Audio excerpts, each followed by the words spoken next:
Yuvasathi form যারা ক্যাম্পে গিয়ে জমা করেছেন তারা আপনার অ্যাপ্লিকেশনের যে স্ট্যাটাসটি সেটি আপনার নিজের মোবাইল দিয়ে অথবা কম্পিউটার দিয়ে কিভাবে চেক করবেন সেই বিষয়টি আমরা এই ভিডিওর মাধ্যমে দেখাবো। এই ভিডিওর মাধ্যমে আপনি জানতে পারবেন যে আপনি আপনার অনলাইনে অথবা অফলাইনে ক্যাম্পে গিয়ে যেখানেই করুন না কেন স্ট্যাটাস চেক করার প্রসেস একই রয়েছে, কিন্তু একটি প্রশ্ন রয়েছে এখানে যে যারা ক্যাম্পে গিয়ে জমা করেছেন তারা যখন স্ট্যাটাস চেক করতে যাচ্ছে তখন তাদের স্ট্যাটাসটি শো না হয়ে সাবমিট সাকসেসফুল না দেখিয়ে তাদের ফর্মটি ওপেন হয়ে যাচ্ছে অনলাইন করার জন্য। তো এটা কেন হচ্ছে এই বিষয়ে আমরা এই ভিডিওর মাধ্যমে বিস্তারিত আলোচনা করেছি। তো ভিডিওটি তাদের জন্য গুরুত্বপূর্ণ যারা ক্যাম্পে গিয়ে ফর্মটি জমা করেছেন তারা কিভাবে স্ট্যাটাস চেক করবেন। তো ভিডিওটি শেষ পর্যন্ত দেখতে থাকুন, তাহলে আপনারা পুরো বিষয়টি বুঝতে পারবেন। এবং এছাড়াও আপনাদের যা নানান প্রশ্ন রয়েছে আপনারা কমেন্ট বক্সে কমেন্ট করতে পারেন, আমরা চেষ্টা করব সেই বিষয়ে ভিডিও বানানোর। যুবসাথী অ্যাপ্লিকেশানটি জমা দেওয়ার পর অনলাইনে স্ট্যাটাস চেক করার জন্য আপনাকে যে কোনো একটি ব্রাউজার ওপেন করতে হবে। ক্রম অথবা ফায়ারফক্স আপনার যেটা আছে, আপনি মোবাইল থেকে করলেন অথবা কম্পিউটার থেকে করুন না কেন, যেখান থেকে করুন আপনাকে একটি ব্রাউজারে ওপেন করতে হবে। সেখানে আপনাকে গুগল ওপেন করতে হবে। গুগলে গিয়ে টাইপ করতে হবে যুবসাথী। আর তার আগে আমি বলে দিই, এই ভিডিওটা দেখলে আপনারা সম্পূর্ণ যে সমস্যাগুলি সেগুলো আপনারা সম্পূর্ণ ক্লিয়ার হয়ে যাবেন। ভিডিওটা হয়তো একটু লং হবে, কিন্তু ভিডিওটি দেখুন, তাহলে আপনাদেরকে আর অন্য ভিডিও খোঁজার দরকার নেই। আপনারা এই ভিডিও থেকে সমস্ত কিছু আপনারা জানতে পেরে যাবেন, যে সমস্যাগুলো হচ্ছে সেই সমস্যাগুলো সম্পর্কেও জানতে পেরে যাবেন। তো প্রথমে আমি এখানে লিখে দেবো, গুগলের সার্চ বারে লিখে দেবো, এখানে বানান একটু এদিক ওদিক যে যেরকম পারছে লিখছে, তবে সঠিক বানান হবে YABO সাথী, এসে একটা স্পেস দিবেন, SATHI সাথে লিখে সার্চ করলে দেখতে পাচ্ছেন এখানে চলে আসে YABA হবে। এখানে BA দিলেও হবে, ও দিলেও হবে, আপনি যেটা দেবেন না কেন আপনার যুবসাথী লিখে এন্টার করে দিলেই আপনারা দেখতে পাচ্ছেন এখানে প্রথমে একটি ওয়েবসাইট ওপেন হয়ে যাবে, বাংলার যুবসাথী, আর তার উপরে ইংরেজিতে লেখা থাকবে গভর্নমেন্ট অফ ওয়েস্ট বেঙ্গল যুবসাথী.gov.in। এই যে ওয়েবসাইটটি, এই সাইটটিতে আপনাদেরকে ওপেন হতে হবে। আর নিচে আরও অপশন রয়েছে, তো আপনারা অন্য গলায় যাবেন না। এখানে যেটা লেখা থাকবে গভর্নমেন্ট অফ ওয়েস্ট বেঙ্গল, এখানে যেটা লেখা থাকবে সে তার নিচে দেখেন বাংলায় যুবসাথী, এই অপশানটিতে এই প্রথম লিঙ্কটিতে আপনারা ক্লিক করবেন। ক্লিক করার পর আপনারা ওপেন করলে এখানে দেখতে পাবেন অনেকগুলো ইনস্ট্রাকশান দেওয়া রয়েছে কিভাবে ফর্মটি আপলোড করতে হবে। 300 KB কত কেবির মধ্যে রাখতে হবে ফাইল সাইজ, যেগুলো যারা অনলাইন করবে তারা সেটা দেখবে। এটা তো আপনারা দেখবেন এই স্ট্যাটাসটি কীভাবে, সেই জন্য এখানে প্রথমে একটি অপশান দেওয়া রয়েছে বাম দিকে, ডাউনলোড সিস্টেম গাইড। অর্থাৎ এখানে ক্লিক করলে আপনার এই যে অনলাইনের প্রসেসটি সেটি কিভাবে কি করতে হবে না করতে হবে সমস্ত যে গাইডলাইন সেগুলো আপনাকে একটি PDF আকারে দিয়ে দিবে, সেখান থেকে আপনি দেখে সেগুলো বুঝে নিতে পারেন। তারপরে নিচে দেখতে পাচ্ছেন অ্যাপ্লাই অনলাইন, এখান থেকে আপনার ফর্মটি অ্যাপ্লাই করতে পারেন। তো আপনার যদি মোবাইল থেকে অ্যাপ্লাই করবেন ভাবেন, তাহলে PDF যেগুলো রয়েছে সেগুলো একটু 300 KBর মধ্যে এনে আপনাদেরকে আপলোড করতে হবে, সেগুলো একটু সমস্যা হতে পারে। তো মোবাইল থেকে করলেও করতে পারেন, অসুবিধা নেই। আপনারা যদি সাইজগুলো ঠিক করতে পারেন 300 KBর মধ্যে তাহলে হয়ে যাবে। তো তারপরে দেখতে পাচ্ছেন নিচে চেক স্ট্যাটাস, এই চেক স্ট্যাটাস অপশানে ক্লিক করবেন। ক্লিক করলে আপনারা দেখতে পাবেন এখানে এন্টার ইওর মোবাইল নাম্বার, এখানে মোবাইল নাম্বার তার উপরে অ্যাপ্লিক্যান্ট লগ ইন, এখানে যে অ্যাপ্লাই করেছে যে মোবাইল নাম্বার দিয়ে সেই মোবাইল নাম্বারটি এখানে দিতে হবে।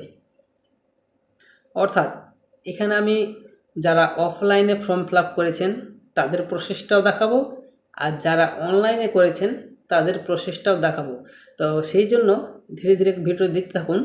এখানে আমি প্রথমে দেখাবো যারা অনলাইনে করেছেন তাদের যে স্ট্যাটাসটি সেটি কিভাবে চেক করবেন, তারপরে দেখাবো যারা অফলাইনে অ্যাপ্লাই করেছেন তাদের স্ট্যাটাসটি কিভাবে দেখাবে। তো এখানে দেখতে পাচ্ছেন অ্যাপ্লিকেশন লগইনে, এখানে আমি একটা মোবাইল নাম্বার দিয়ে দিব। আপনারা এখানে আপনার একটা মোবাইল নাম্বার দিয়ে দিবেন। আমি এখানে একটা রং নাম্বার দিলাম আপনাদেরকে দেখানোর জন্য, তারপরে আমি সঠিক নাম্বার দিয়ে এটি লগ ইন করবো। এখানে সলভ, এখানে লেখা রয়েছে দেখতেছেন 11+7 অর্থাৎ 11+7। তো এখানে 11 আর 7 কত হয় সেটা এই নিচে ক্যাপচা হিসাবে লিখতে হবে। তো তা আপনার ওখানে মোবাইলে অথবা কম্পিউটারে যাতে করবেন, এখানে 11/7 এটা লেখা থাকবে, তার কোনো মানে নেই। এখানে যে কোনো সংখ্যায় থাকতে পারে না কেন, তো আপনাকে সেটা যোগ করতে হবে, যোগ চিহ্ন যেহেতু দেওয়া রয়েছে। তো যোগ করে আপনাকে এই যে নিচে এই এন্টার ক্যাপচা ঘরে আপনাকে সেটি বসাতে হবে। তো এখানে 11 আর 7 কত হয়? 11 আর 7 হয় 18। আমি এখানে 18 লিখে দিলাম। আর তাছাড়া এখানে উপরে আমি নাম্বারটা সঠিক দিয়ে দিই। আমি নাম্বার সঠিক দেওয়া হয়ে গেলে গেট ওটিপি বা সিক্রেট পিন এই অপশানে ক্লিক করতে হবে। এখানে ক্লিক করলে আপনার যে মোবাইল সে নাম্বার দেবেন, এখানে সেই নাম্বারে একটি সিক্রেট পিন বলে একটি 6 সংখ্যার ওটিপি যাবে। তো আমি এখানে নাম্বারটা দিয়ে দিই, তারপর আপনাদের দেখাচ্ছি।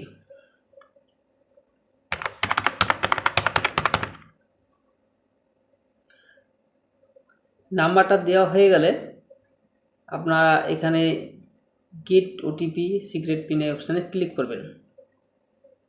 ক্লিক করলে এখানে দেখতে পাবেন OTP is send to you mobile number, অর্থাৎ যে মোবাইল নাম্বারটি দেওয়া আছে সেই নাম্বারে ওটিপি পাঠিয়ে দেওয়া হয়েছে। সেখানে আপনারা তারপরে এখানে ওকে করে দেবেন। ওকে করলে দেখবেন তার পরবর্তীতে এখানে লেখা রয়েছে 6 ডিজিট পিন, অর্থাৎ যে পিনটি আপনার মোবাইলে গেছে সেই পিনটি আপনাকে এখানে দিতে হবে। তো আমার মোবাইলে এখানে পিন চলে এসেছে, আমি দিয়ে দিই। পিন দেওয়া হয়ে গেল। পিন দেওয়া হয়ে গেলে আপনারা দেখতে পাচ্ছেন নিচে ভেরিফাই পিন এই অপশানে ক্লিক করতে হবে। এখানে ক্লিক করলে আপনার যে স্ট্যাটাস সেটা আপনার দেখা যাবে। আপনার যে অ্যাপ্লিকেশন আইডিটি নাম্বার সেটি এখানে দেখাচ্ছে, এবং এখানে অ্যাপ্লিকেশন ফর্ম অপশানে ক্লিক করলে আপনার যে অ্যাপ্লিকেশন করার পর যে ফর্মটি, সেই ফর্মটি এখান থেকে সরাসরি ডাউনলোড হয়ে যাবে। তো এখান থেকে আমি এটা ডাউনলোড করব না। এই যে অ্যাপ্লিকেশনটা সাকসেসফুল হয়েছে এখানে তাই দেখাচ্ছে। এটা যারা অনলাইন করেছে তাদের জন্য। এবার আমি দেখাবো যে যারা অফলাইন করেছে তারা কিভাবে তাদের অ্যাপ্লিকেশনটি চেক করবেন।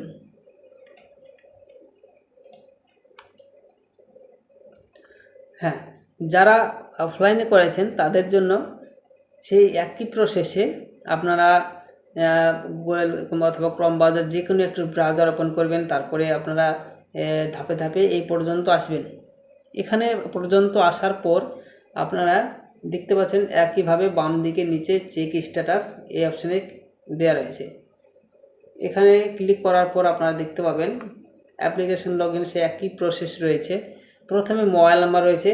আপনারা একটু খেয়াল করে দেখবেন আপনাদের যে ফর্মটি জমা করেছেন সেই ফর্মটিতে আপনারা যে নাম্বারটি দিয়েছেন, অর্থাৎ যুবসাথী ফর্ম ফিল আপ করার সময় যে মোবাইল নাম্বারটি আপনারা দিয়েছিলেন সেই মোবাইল নাম্বারটি এখানে দিতে হবে। এখানে রেজিস্টার্ড দেখেন লাল কালিতে লেখা রয়েছে নিচে mobile number to be registered আর already registered is this portal, অর্থাৎ যে মোবাইল নাম্বারটা আপনারা এখানে দিয়েছেন সেটা দিতে হবে। আর যারা অলরেডি রেজিস্টার করে নিয়েছে সেগুলো এখানে দিলেও একই ব্যাপার, মানে অর্থাৎ যারা অনলাইন করে নিয়েছে তাদের ক্ষেত্রে একই কেস। তো এখানে আপনাকে সেই নাম্বারটি দিতে হবে। দেওয়ার পর এখানে সলভ 12+8 এই যে অপশানটা এখানে যোগ করতে হবে। এখানে আরেকবার 7 ছিল, 11+7, তো এখানে 12+8 ছিল। তো 12 আর 8 হচ্ছে 20, আমাকে এখানে 20 দিতে হবে। আপনাদের সংখ্যাটা যোগ করার পর যা হবে তা এখানে দিয়ে দেবেন। দেওয়ার পর এখানে গেট ওটিপি অপশানে ক্লিক করবেন। আর এখানে মোবাইল নাম্বারটি অবশ্যই দিতে হবে। এখানে আপনার যে মোবাইল নাম্বারটি যে ফর্মটা ফিল আপ করেছেন সেই নাম্বারটি বারবার করে বলছি আপনি দিয়ে দেবেন। দেওয়া হয়ে গেলে আপনারা ওটিপিটি এবার দিয়ে দেবেন। ওখানে ভেরিফাই পিন অপশানে ক্লিক করবেন। তাহলে দেখবেন এখানে আমার ক্ষেত্রে আমার যে দুটো নাম্বার দিয়েছি সেই দুটো নাম্বারে আমার দুজনের করা রয়েছে যুবসাথী ফর্ম ফিল আপ, সেই জন্য এখানে একই রকমভাবে সাবমিটেড সাকসেসফুল দেখাচ্ছে। তো আপনাদের যদি ফর্মটি নতুন ক্যাম্পে জমা দিয়ে থাকেন তাহলে এখানে কি হবে, আপনার নাম্বারটি ওটিপি পিন ভেরিফিকেশান করার পরেই আপনার এখানে একটি ফর্ম ওপেন হয়ে যাবে, অর্থাৎ অনলাইন অ্যাপ্লিকেশান করার জন্য একটি ফর্ম খুলে যাবে। সেখানে আপনার নাম, আধার কার্ডের নাম্বার, ভোটার কার্ডের নাম্বার থেকে শুরু করে অ্যাড্রেস থেকে শুরু করে সমস্ত যা ডিটেলস লাগে অনলাইন করার জন্য সমস্ত ডিটেলস খুলে যাবে। সেখান থেকে আপনি যদি চান তো অনলাইন করতে পারেন, তবে আপনি যখন জমা দিয়েছেন না করলেও হবে। তো ওখান থেকে যারা জমা নিয়েছে যে অফিসাররা তারা যখন পোর্টালে আপলোড করে দেবে আপনার ডকুমেন্টসটি, তখন আপনাদেরকে এইখানে এই অপশানটি এরভাবে লেখা দেখাবে, your application has been successfully submitted. এই যে লেখাটি দেখাবে, আর তার পাশে এই নাম্বারটি শো হবে। এই হচ্ছে বিষয়। তো আপনারা বুঝতে পারছেন নিশ্চয়ই যে কী বিষয়টা হতে চলেছে। আপনার এখানে ফর্মটা খুলে যাচ্ছে বলে যে আপনি ভাবেন না যে আপনার হয়তো কোনো সমস্যা রয়েছে, সেটা নয়। আমাকে একজন মেসেজ করেছে যে তার নাকি ফর্মটা মোবাইল নাম্বার দিয়ে লগ ইন করার পর স্ট্যাটাস চেক করতে গিয়ে তাদের এইভাবে খুলে যাচ্ছে। তো এটা বিষয়টা খোলার একটা কারণ, তার কারণ যারা প্রথম লগ ইন করবে তাদের ক্ষেত্রে ফর্মটা অনলাইন করার জন্যই খুলবে, কিন্তু অ্যাকচুয়ালি যারা ক্যাম্পে জমা দিয়েছেন তাদের তো অনলাইন করা হয়নি, অর্থাৎ পোর্টালে আপলোড করা হয়নি, সেই জন্য তাদের জন্য ফর্মটা খুলে যাচ্ছে। এই হচ্ছে বিষয়। তো আপনাদের চিন্তার কোনো কারণ নেই, ফর্ম যখন জমা দিয়েছেন অবশ্যই আপডেট হয়ে যাবে। আপডেট হয়ে গেলে আপনাদেরকে এখানে your application form has been submitted successfully এই অপশানটি দেখাবে। তো এই ভিডিওটি যদি ভালো লাগে তো লাইক করবেন, চ্যানেলটিকে সাবস্ক্রাইব করবেন। আর কোনো কিছু জানতে হলে এইসব ফর্ম ফিল আপ বিষয়ে তো অবশ্যই একবার কমেন্ট বক্সে কমেন্ট করবেন। আমি চেষ্টা করব আপনার সেই মতামতের উপর ভিত্তি করে আমি নতুন করে একটি ভিডিও আপলোড করার। ধন্যবাদ ভিডিওটি এতক্ষণ পর্যন্ত দেখার জন্য। Thank you.